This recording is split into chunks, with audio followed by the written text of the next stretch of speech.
vez um menino chamado Pedro.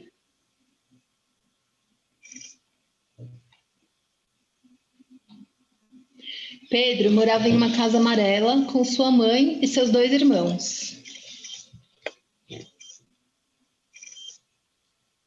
Sua mãe ficava muito tempo fora de casa. Enquanto isso, como Pedro e seus irmãos não iam à escola, passavam a maior parte do tempo brincando na rua.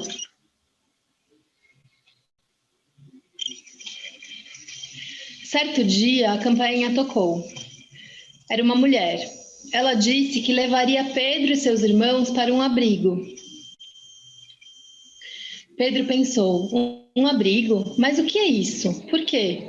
Ficou quieto, não falou nada, mas pensou em muitas coisas. O que será que eu fiz? Será que tem algo de errado comigo? Começou a achar que esse tal de abrigo era um castigo. Na despedida, sua mãe chorava. Pedro estava assustado. Chegou então em um lugar bem longe de casa, cheio de adultos e crianças que nunca vira antes.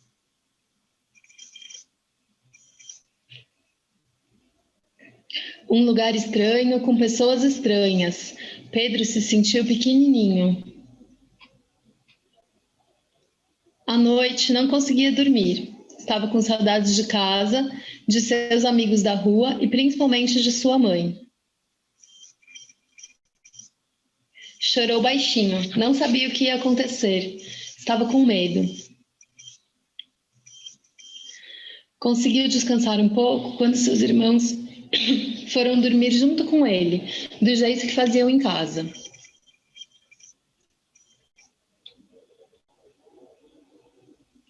No abrigo, Pedro conheceu muitos adultos e crianças, mas Dora, uma das educadoras, era especial. Juntos brincavam, conversavam, davam risada. Dora ajudava Pedro com as lições de casa, lhe dava broncas e lia histórias para ele antes de dormir.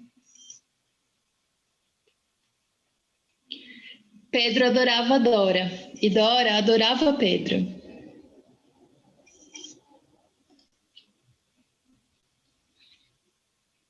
Nessa casa também moravam muitas crianças que estavam longe de suas famílias. Pedro logo fez novos amigos. Mas vivia pensando: será que agora a Dora é minha nova mãe?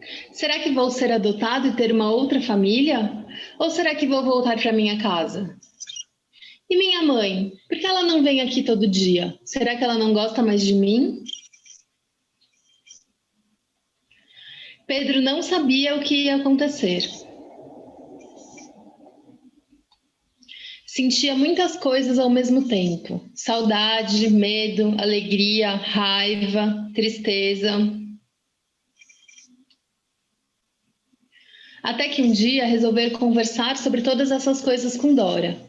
Pedro entendeu que vai morar no abrigo por mais um tempo, até que sua família consiga se organizar para que ele e seus irmãos voltem para casa.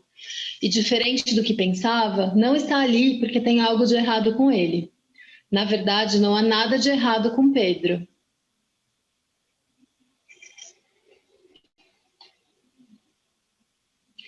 Pedro compreendeu que sua mãe gosta muito dele, mas no momento precisa de ajuda, porque agora ela não pode cuidar dele da forma como ele precisa para crescer um garoto forte e valente.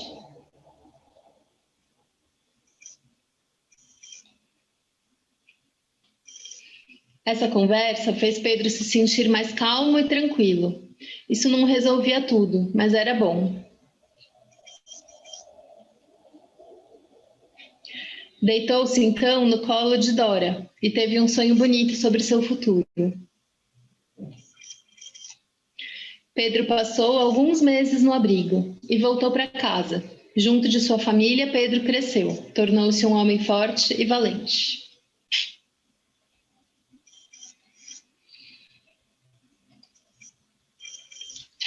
História de Pedro.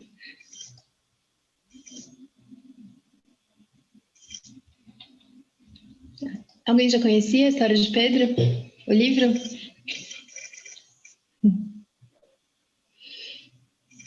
Alguém quer fazer algum comentário?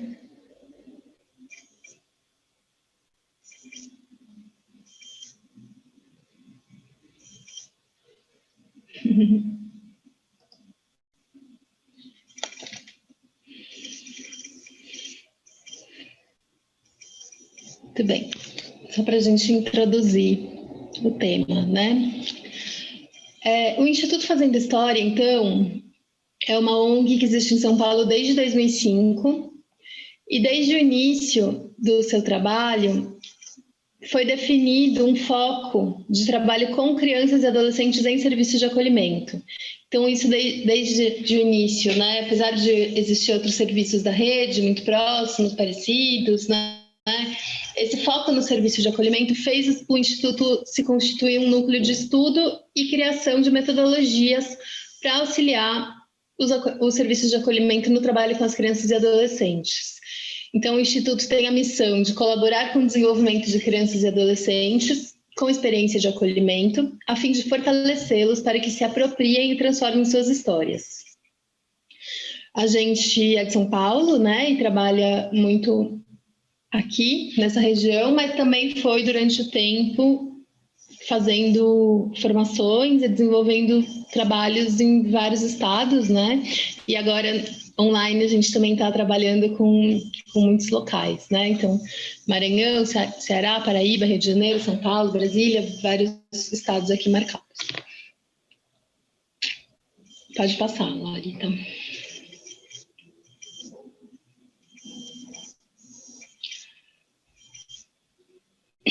A visão do Instituto é que toda criança e adolescente tem o direito de se desenvolver plenamente em família e na comunidade. Os valores são o compromisso com as crianças e adolescentes, o direito de acesso às histórias de vida, a franqueza nas relações, compartilhar conhecimento e trabalho voluntário qualificado.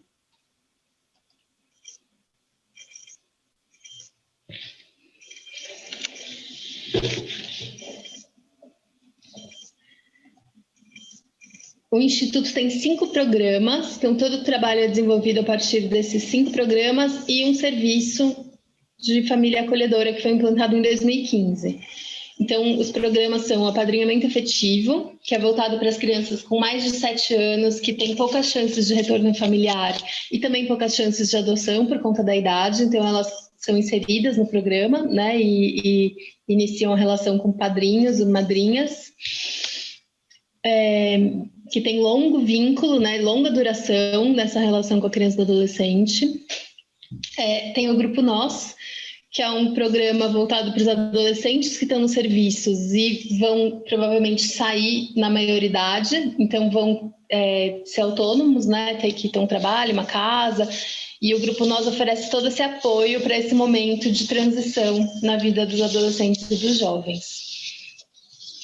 O Fazendo Minha História, que trabalha com as histórias de vida das crianças e dos adolescentes. Então, oferece meios de expressão para que as crianças e adolescentes acolhidos conheçam e se apropriem das suas histórias de vida. Eu vi aqui que a Rita comentou no chat, né? Veja a importância do acolhido saber o motivo do acolhimento, bem como ser ouvido e ter espaços de fala. Isso é muito importante, né? E não foi o Instituto que inventou, isso está nas orientações técnicas para os serviços de acolhimento. Então, quando a gente pensa hoje no trabalho do educador, da equipe técnica, isso talvez, né, quando a Rita traz, alguns anos atrás, 15 anos, era muito comum das crianças irem para o serviço de acolhimento sem nem saber por quê. Né, de o conselheiro tutelar, por exemplo, ir na casa de uma criança, pegar, falar que vai tomar um sorvete, levar para o abrigo e não ter trabalho com essa criança, com essa família. Né? Hoje, algo que já fica mais claro para todo mundo que a gente precisa fazer. Né? Então, Fazendo Minha História, ele vem oferecer esse apoio com a relação ao trabalho com histórias de vida. O Contato é um programa que acontece em São Paulo, somente, porque é uma rede de psicólogos voluntários que atendem nos seus consultórios, crianças e adolescentes nos abrigos, e tem supervisão com profissionais também voluntários. Então, se cria essa rede de possibilidades de encaminhamento para os abrigos, né, das crianças e adolescentes para consultórios particulares, para psicoterapia. Programa Formação, que oferece processos de formação e supervisão para profissionais da área do acolhimento. Então, a gente desenvolve tanto processos, né, dentro de cada serviço, com as equipes, como também oficinas e espaços para a rede, como esse espaço que a gente está tendo aqui, e outros espaços temáticos, né, que a gente faz constantemente no sentido de formação de toda a rede. E o serviço de acolhimento familiar, que o Instituto implantou em 2015, hoje em dia conveniado à Prefeitura, e acolhe de 0 a 6 anos em famílias voluntárias até a sua reintegração familiar ou adoção. A gente vai falar bastante, né, desse serviço, esse é o foco do nosso trabalho nessas 10 aulas, então a gente vai conhecer mais com detalhes essa metodologia. Todos esses programas, eles têm as experiências sistematizadas e disponibilizadas no site do Instituto para que qualquer serviço possa replicar. Então, um dos princípios do Instituto, né, eu falei que é compartilhar conhecimento, a gente tem os livros, né, de cada um dos programas, porque são ações que todos os serviços, né, podem e devem implementar nas suas regiões. Então, tem bastante material no site, no YouTube, que pode ajudar nesse trabalho. A Maristela está dizendo aqui, né? Infelizmente, esses períodos tenebrosos e assustadores, hoje com novas perspectivas.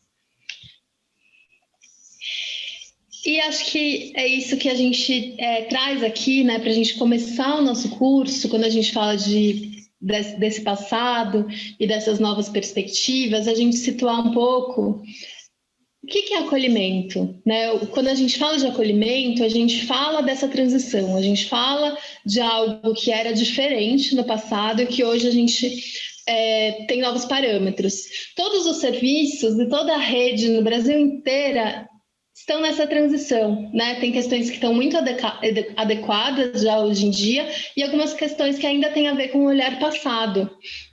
Como era, né, antes desse novo parâmetro, quando a gente falava dos antigos orfanatos, educandários, e que carregam, né, um olhar e uma forma de lidar com a criança que tem outros parâmetros, né, e não o que a gente acredita hoje em dia. Então, hoje em dia, né, o acolhimento é uma medida de proteção prevista pelo Estatuto da Criança e do Adolescente, de caráter excepcional e provisório, que visa garantir os direitos da criança e do adolescente quando foram ameaçados ou violados.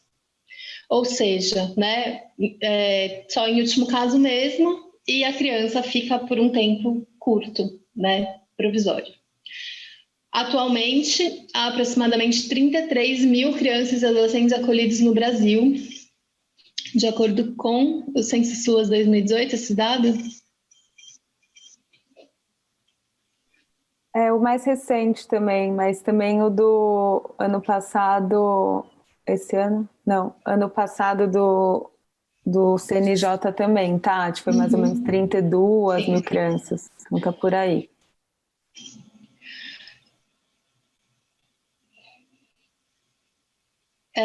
Eu vou falando, mas vocês podem ir comentando, tá bom? E se em algum momento alguém quiser fazer uma colocação no microfone, é só levantar a mão ou pedir para falar aqui que a gente vai fazendo uma conversa, né? Eu acho que talvez vocês tenham experiências legais também para compartilhar e está aberto o espaço para isso. Bom, então a grande mudança, né, que eu estava falando dos antigos orfanatos aos serviços de acolhimento atuais. O que a gente vê nessa imagem? Vou abrir já para a gente falar um pouco. O que essas imagens nos contam desse passado do acolhimento?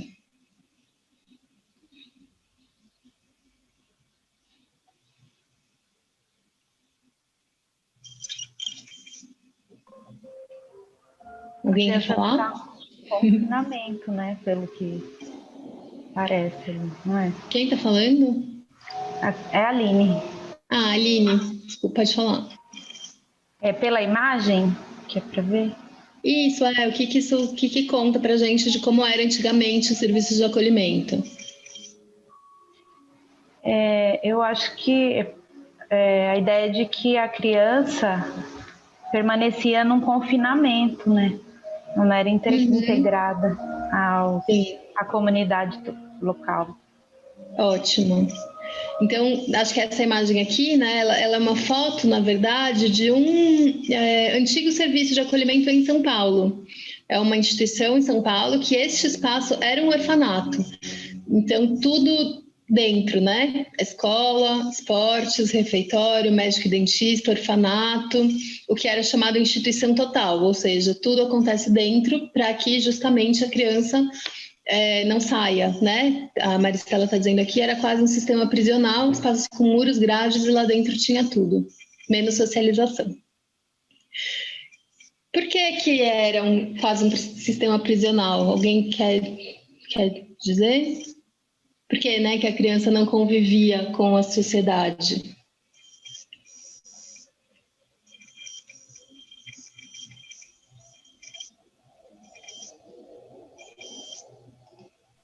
Acho que eles não tinham a ideia de que a gente tem hoje, a partir do Estatuto da Criança e do Adolescente, de que a criança é um sujeito ativo, né, de direitos, como a colega Rita escreveu aqui agora.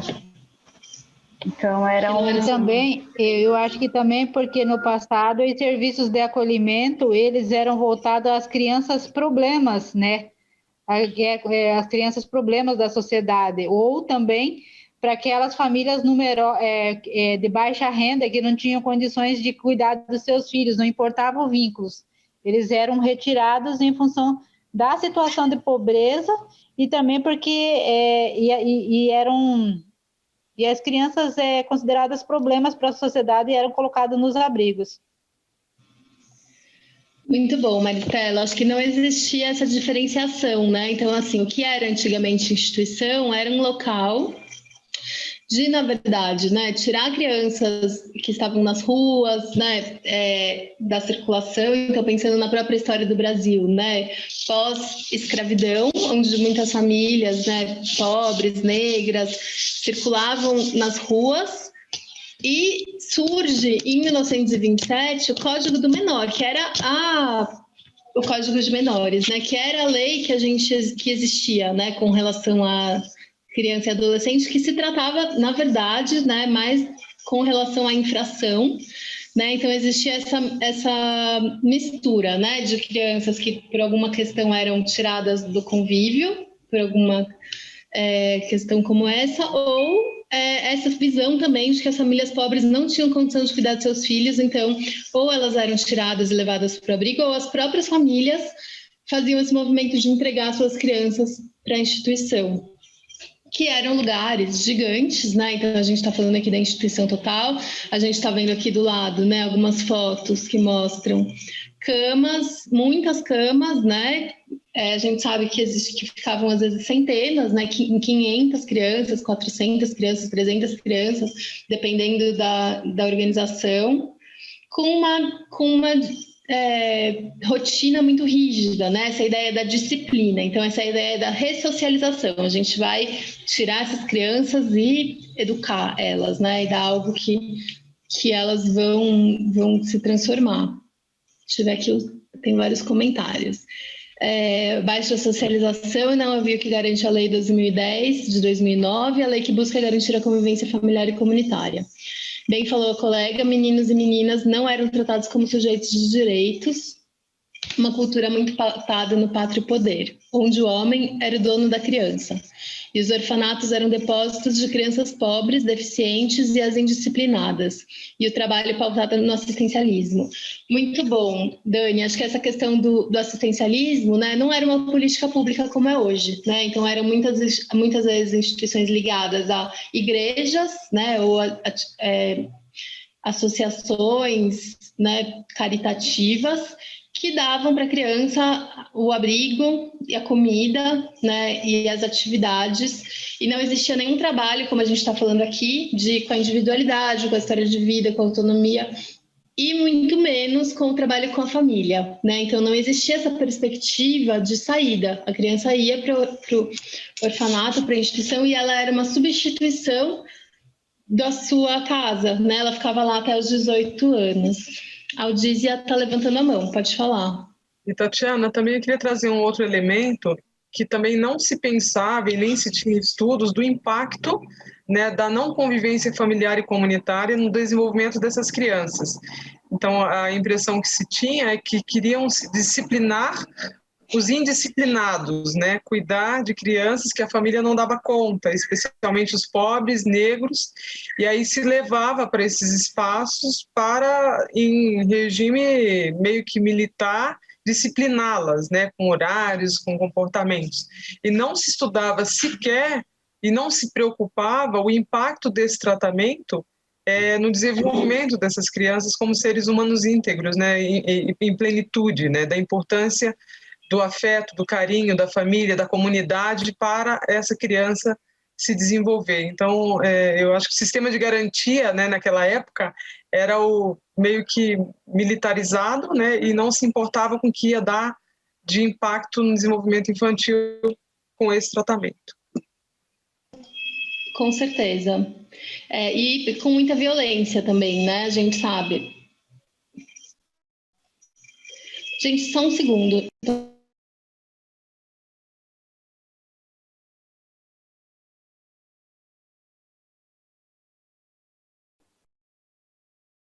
A Tati já volta, gente, um minutinho. Acho que tocou o interfone dela. Eu vou aproveitar só para pedir, gente, para que a gente tente ser o máximo pontual possível, tá? Nos encontros. Eu sei que tem gente que às vezes a internet cai e aí precisa voltar, e por isso que a gente não bloqueia a sala, tá bom? Mas porque isso acontece bastante. Mas eu peço então que vocês não se atrasem, tá? Porque, enfim, para a gente ter um bom andamento aí.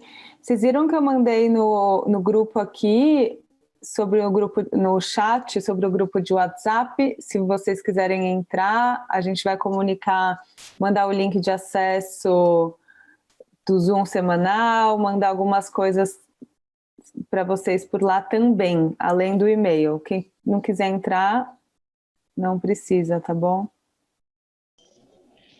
Desculpa, gente, deixa eu só atender aqui.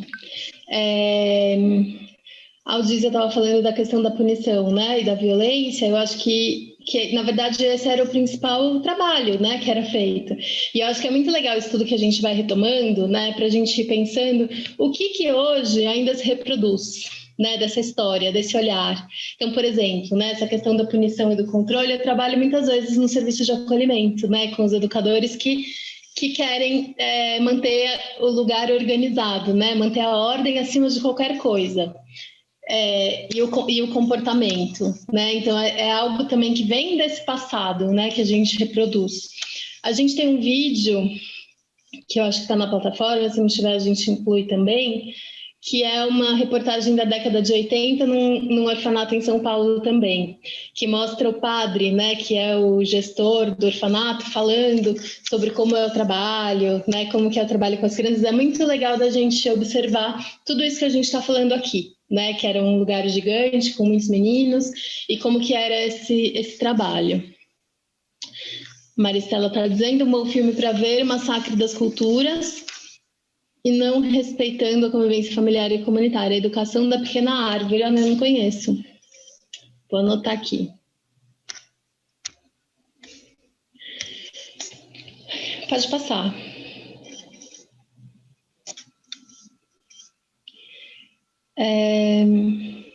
E hoje, né, essas são alguns serviços de acolhimento aqui em São Paulo, que são casas na comunidade. A gente não consegue nem saber, né, não tem placa, não sabe qual que é o abrigo. Com essa ideia, então, né, da convivência comunitária. Pode passar. Então, aqui as principais mudanças, né, as principais diferenças do antigo orfanato para os serviços de acolhimento. Então, o antigo orfanato, regulamentado pelo Código de Menores, tinha estadia permanente, ambiente institucional com atendimento em grandes grupos, trabalho assistencial sem foco no retorno ao ambiente familiar, a centralização de serviços na própria instituição sem inserção comunitária.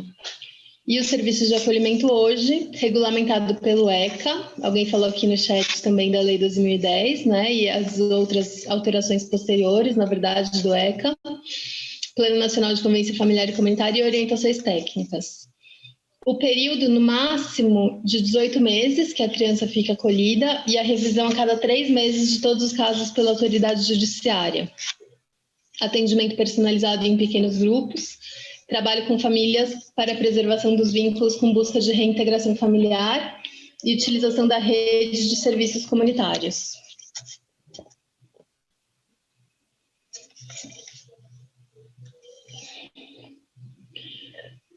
A gente tem 3 modalidades diferentes de serviço para crianças e adolescentes até 17 anos e 11 meses, e a República para adolescentes e jovens de 18 a 21 anos. Mas se tratando do acolhimento, então, né, a gente tem o abrigo institucional, com acolhimento de 15 a 20 crianças, normalmente 10 educadores em turnos. A Casa Lar, com 10 crianças e adolescentes por casa, e normalmente um educador residente. E a família acolhedora, que é uma família, né, da comunidade, é formada, selecionada e acompanhada para esse trabalho, e a família recebe uma criança, adolescente ou grupo de irmãos com as mesmas normas, né, na mesma legislação do abrigo, né? Então, o que muda é onde a criança vai estar. A legislação, os parâmetros, o trabalho com a família, o trabalho do acompanhamento do processo é o mesmo, não importando em qual dessas modalidades a criança está inserida. Isso tudo de acordo com as orientações técnicas. Algumas fotos, então, das 3 tipos, né, de modalidades.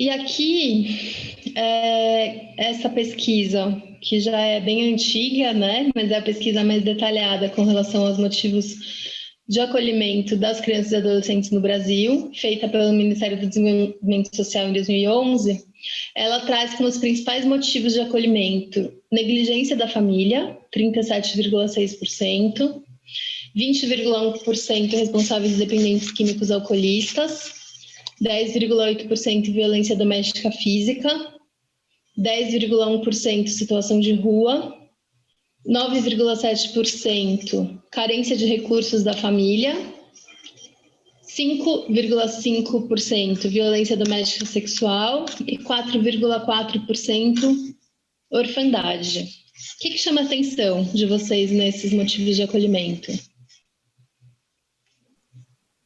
Eu já levantei a mão, Tatiana. Desculpa, mas é porque tem alguns dados que a gente vem estudando, né, que termina nos incomodando muito, né? Então, 37,6% motivados por negligência da família. O que é isso, né? A família ser pobre é ser negligente? Né? Como que se dá? É muito subjetivo para ser o maior motivo de colocar uma criança no acolhimento institucional, né? E carência de recursos da família. Será que a família tem carência de recurso por desejo? Ou é uma situação social, né, que precisa ser enfrentada com todos os agentes junto a essa família? Então, me impressiona muito esses dados, porque termina colocando na mão de alguns julgadores, né, da retirada dessas crianças e suas famílias, motivos muito subjetivos, e que, de fato, como você acertar nesse julgamento, né? E acho que tem aqui, né, uma observação que pelo ECA a pobreza não é motivo de acolhimento, né? Mas será que essa visão, né, ela está de acordo? Porque eu sempre que me chama atenção, né, nesse gráfico, é que se a gente pensar em negligência, responsáveis dependentes químicos alcoolistas, violência doméstica física, violência doméstica sexual, existem esses fatores em todas as classes sociais? Sim, né? Desde as famílias mais pobres até as mais ricas, a gente pode encontrar situações de violência doméstica sexual, física, negligência e responsáveis dependentes químicos alcoolistas, né? Então, a gente vê ainda uma marca muito grande de acolhimento relacionado à pobreza, que pelo nosso novo parâmetro não é motivo. Não deveria ser. Então, acho que isso traz à tona o trabalho de toda a rede do sistema de garantia de direitos articulada de acordo com esse parâmetro da lei, né? Então, podendo trabalhar com família, fazendo encaminhamentos. Daniele está dizendo aqui, carências de recursos da família não quer dizer que está havendo negligência, o que leva em consideração para o abrigamento utilizando esse contexto como justificativa. Mesmo a família com dependência química retira a criança ou a criança ao invés de tratar a família. Essa pesquisa é de 2011, né? Vocês acham que ela mudou hoje? Que esses dados são diferentes, será? O que vocês acham da partir da experiência de vocês? Eu acredito que não. Eu vejo assim que a questão da dependência química, principalmente no caso do meu município, ele tem aumentado o número de institucionalização. Hoje eu acho que no nosso município, por exemplo,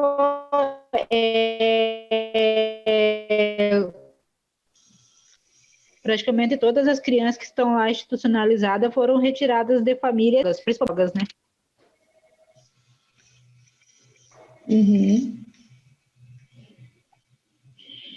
Então, o pessoal está dizendo aqui que não mudou, que essa concepção foi generalizada e tudo vira negligência. Eu acredito que deveria haver um maior rigor e exigência para a ocupação do cargo de conselheiros tutelares. Acredito que se mudou foi o aumento das estatísticas que já existiam. Pesquisa super atual. Bom, eu vou dar uma aceleradinha, porque a gente ainda vai entrar na questão da família acolhedora. Mas eu acho que é muito legal essa base, né, que a gente está trazendo um pouco, de entender essa história toda e como o que se repete, né, e como que a gente faz valer a lei atual, né, o parâmetro atual do acolhimento da criança e do adolescente. Vamos passar?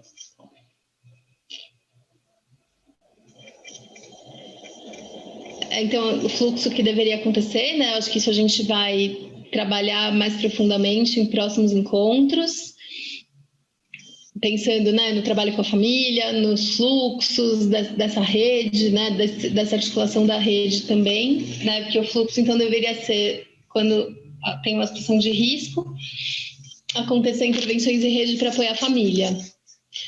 Se de fato, né, há uma violação de direitos, que tem um esgotamento de recursos para permanecer na família, isso leva ao acolhimento, e aí imediatamente a gente começa a busca e fortalecimento da família, visando o retorno para a família de origem, né, ou extensa.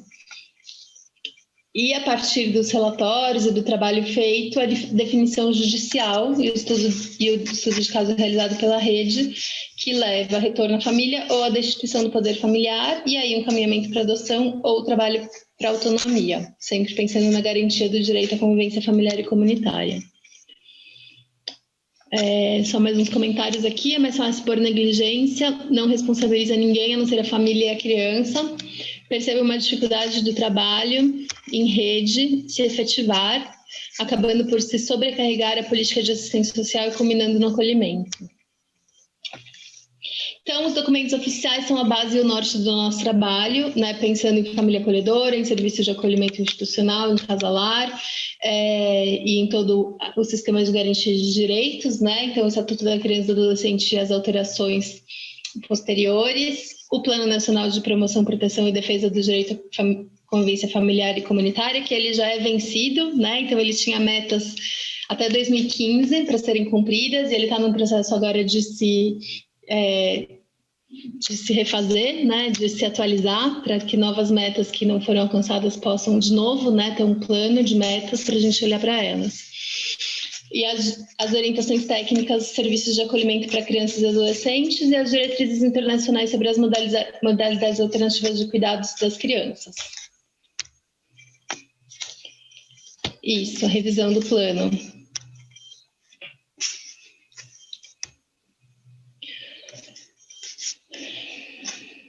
Tudo bem, gente? Como eu falei, né, lá na plataforma, vocês vão ter alguns vídeos que tratam desse tema que eu trouxe, do acolhimento. Então, tem esse vídeo que eu falei do modelo passado, né, o que casa é essa que traz os moldes atuais, e outros textos, enfim, que podem apoiar nessa reflexão, que é muito importante quando a gente trabalha no serviço de acolhimento, né? Porque acho que toda a rede, todos os casos, eles levam a discussões que esbarram nesses olhares, né? Esses olhares antigos, muitas vezes, né? Então, a gente essa postura, né, de julgar a família, de excessivamente, né, para além do que é um motivo de acolhimento, acho que tudo isso tem história, né, e essa história ela precisa ser muito bem olhada e conhecida para que a gente não repita, para que a gente possa fazer um movimento de alteração, né, de trazer um novo paradigma.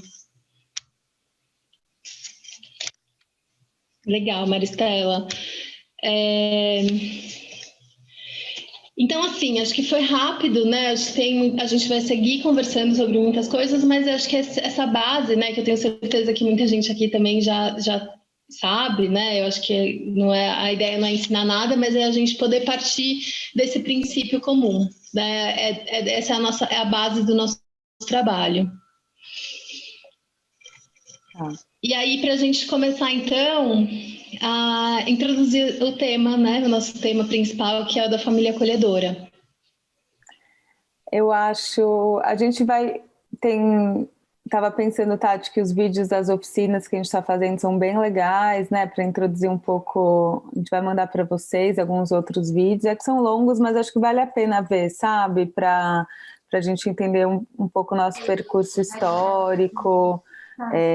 muita coisa, né? Se a gente for ver o levantamento que a Tati mostrou de 2011, foi o primeiro levantamento que se fez sobre as crianças e adolescentes em serviços de acolhimento da nossa história, e foi só realizado em 2011, para a gente ver como a invisibilidade dessas crianças, né, enfim, é um sinal da invisibilidade, né? Assim, a gente não pesquisa, a gente não sabia que perfil era esse, na verdade, antes de 2011. Mas, enfim, muita coisa aí para a gente conversar. Eu queria pedir para vocês, então, a gente vai fazer um pequeno relaxamento. Então, eu queria pedir para vocês fecharem os olhos, respirarem fundo pelo nariz, soltar devagar pela boca. Quem tiver com os pés no chão, sente os pés bem firmes no chão. Inspira de novo, bem profundo, e solta devagar pela boca. Pensem como vocês acordaram hoje, como vocês estão se sentindo no momento. Tentar desacelerar um pouco para estar aqui nesse momento presente com esse grupo. Estamos aqui, Brasil inteiro reunido, 23 de março. E agora eu continuo com os olhos fechados, eu quero pedir que vocês resgatem uma memória de um momento quando vocês se sentiram verdadeiramente acolhidos ou acolhidas na vida. Um momento, uma fase de vida, uma situação, quando vocês se sentiram verdadeiramente acolhidos. Que idade vocês tinham? Podem ser vários momentos também. Tinha alguém com vocês?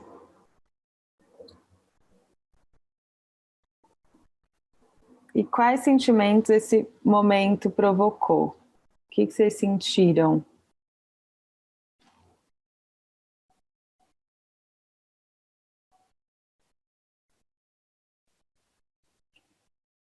Agora, vou pedir para vocês abrirem os olhos.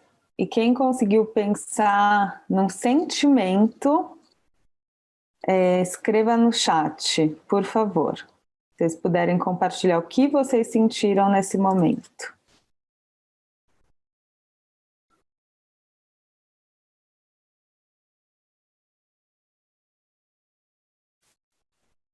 Gratidão, tranquilidade, segura, amor, alegria, segurança, compreensão, gratidão, leveza, ternura, segurança, gratidão, amor, amparo, acolhida e não julgamento.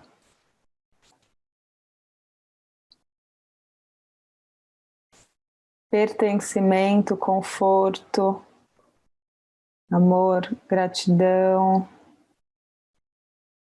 apoio, suporte, esperança. Tá. Muito bom. Obrigada.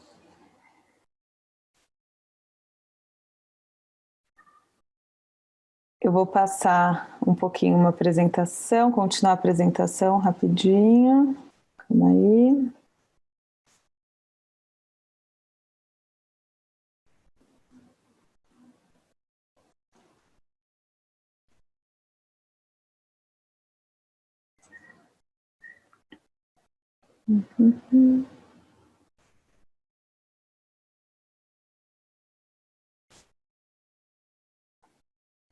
A Sirlene escreveu, muito amor. Tá. Então, gente, eu vou falar mais rapidamente, porque a gente vai aprofundar mais na semana seguinte, na próxima aula e nas outras aulas também. Deixa eu só ver que tem gente entrando, Tati, Rafa, vocês puderem ir colocando o pessoal. Tá. Então, como a Tati falou, a gente tem algumas modalidades de acolhimento no Brasil, né, previstas na nossa política de assistência. Esse curso e esses momentos que a gente vai ter de troca, a gente vai focar mais no acolhimento em família acolhedora, que é uma modalidade que não é nova, mas ainda é pouco conhecida no Brasil, né, pouco difundida, está em expansão, como a gente vê aqui nesse slide. Então, por exemplo, em 2010, tinham 114 municípios que tinham família acolhedora. Eu sei que em 2020, agora a gente está com 480, a Jane falou isso ontem. Então, assim, subiu bastante, aumentou bastante o número de municípios executando essa política pública, mas ainda só 4, 5% das crianças e adolescentes que precisam de acolhimento no país, elas estão em família acolhedora. Mais de 95% vão para as instituições, para os abrigos ou casalar. No entanto, né, o acolhimento familiar, o família acolhedora, está na nossa lei, está no ECA desde 2009, com a lei 2010, que inclui o acolhimento familiar, a família acolhedora, né, e ainda inclui como prioritário ao acolhimento institucional. No artigo 34, está escrito, então, a inclusão da criança e do adolescente em programas de acolhimento familiar terá preferência a seu acolhimento institucional, observado em qualquer caso o caráter temporário excepcional da medida. As orientações técnicas, elas já vão definir como no serviço no institucional, público-alvo, aspectos jurídicos, funcionamentos, recursos humanos, infraestrutura, todos os parâmetros de funcionamento de um serviço de família acolhedora, né? Como a Tati falou, a gente está fazendo parte de uma coalizão pelo acolhimento familiar, que tem a Maristela, que está aqui, da Pastoral da Criança também, é uma parceira nessa luta, e de algumas pessoas, né, de algumas organizações, né, movimentos que a gente foi pensando que é muito pouco, né, 4% ainda é muito pouco, e o que falta, né, então a gente está falando de um serviço que está na tipificação, que é tipificado, que está nas orientações técnicas, que está na lei como preferência, né, mas ainda assim ele representa somente 4% dos acolhimentos, né? O que acontece para que isso não ganhe mais força no país? Também, gente, a gente vai falar um pouco mais hoje do porquê, sabe? Por que a gente também defende essa bandeira da família acolhedora? Mas, assim, é interessante também ver que não é assim, o Brasil não está sozinho no mundo, né? A gente tem muitas diretrizes, países que orientam e indicam o acolhimento em família acolhedora, né? A gente tem as diretrizes internacionais sobre modalidades alternativas de cuidado da ONU, de 2009 também, que vem falar, né, estabelece várias diretrizes para garantir a proteção e o bem-estar das crianças que precisam ser privadas do cuidado parental. Né? É muito interessante ler esse documento, né? Muito importante. Primeiro que, assim, a questão principal é a prevenção ao acolhimento, né? Então, a gente sabe, né, a Tati falou, o acolhimento ele tem que ser excepcional, então ele não é uma medida que se toma levianamente, né? Ele tem um peso muito grande para essa criança e para essa família. Então, todos os esforços devem ser realizados para que o acolhimento, para que não haja acolhimentos desnecessários, né? E a gente sabe que no Brasil e em outros países também, assim, na América Latina, que a gente está mais próximo, a gente sabe que tem muito acolhimento desnecessário ou que poderia ter sido evitado. Então, as diretrizes trazem muito essa concepção da prevenção, né, de não haver acolhimentos desnecessários e do acolhimento familiar, quando o acolhimento de fato se mostra necessário para a proteção da criança ou do adolescente. Bom, aí o Marco Legal da Primeira Infância, de 2016, amplia aqui o texto do artigo 34, dizendo que a União apoiará a implementação de serviços de acolhimento em família acolhedora como política pública, os quais deverão dispor de equipe que organize o acolhimento temporário em residências de famílias selecionadas, capacitadas e acompanhadas que não estejam no cadastro de adoção. Se vocês repararem, há uma mudança aqui no termo, antes se falava, e até no Plano Nacional de Convivência Familiar e Comunitária, está escrito Programa de Família Acolhedora, e depois se muda para serviço, porque de fato é um serviço de acolhimento, como é o serviço de acolhimento, né, como é o SAICA, mas é um serviço de acolhimento em família acolhedora, não é um programa. Lara, a Edna está levantando a mão, a gente vai falando. Fale, Edna, desculpa, eu não vi. Edna, está aí? Até o pai de dois foi. Edna? Corre que eu botei a mão sem querer! Tá bom.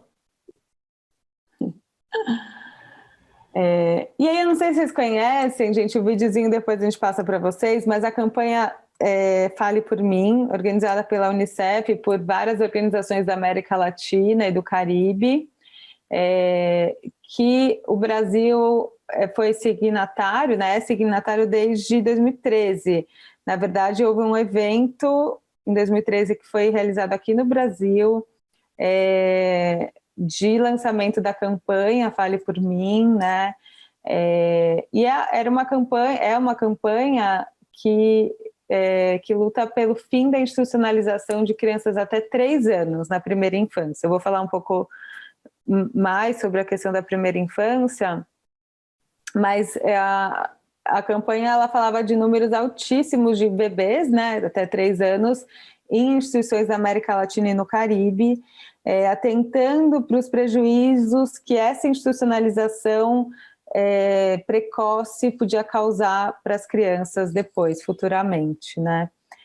Nós, no Instituto, a gente tem uma participação ativa e política na luta, né? E a gente desenvolve desde 2015 um serviço em família acolhedora para crianças agora entre 0 a 6 anos, preferencialmente, tá? São Paulo, aí tá errado, tá 0 a 3, mas é 0 a 6.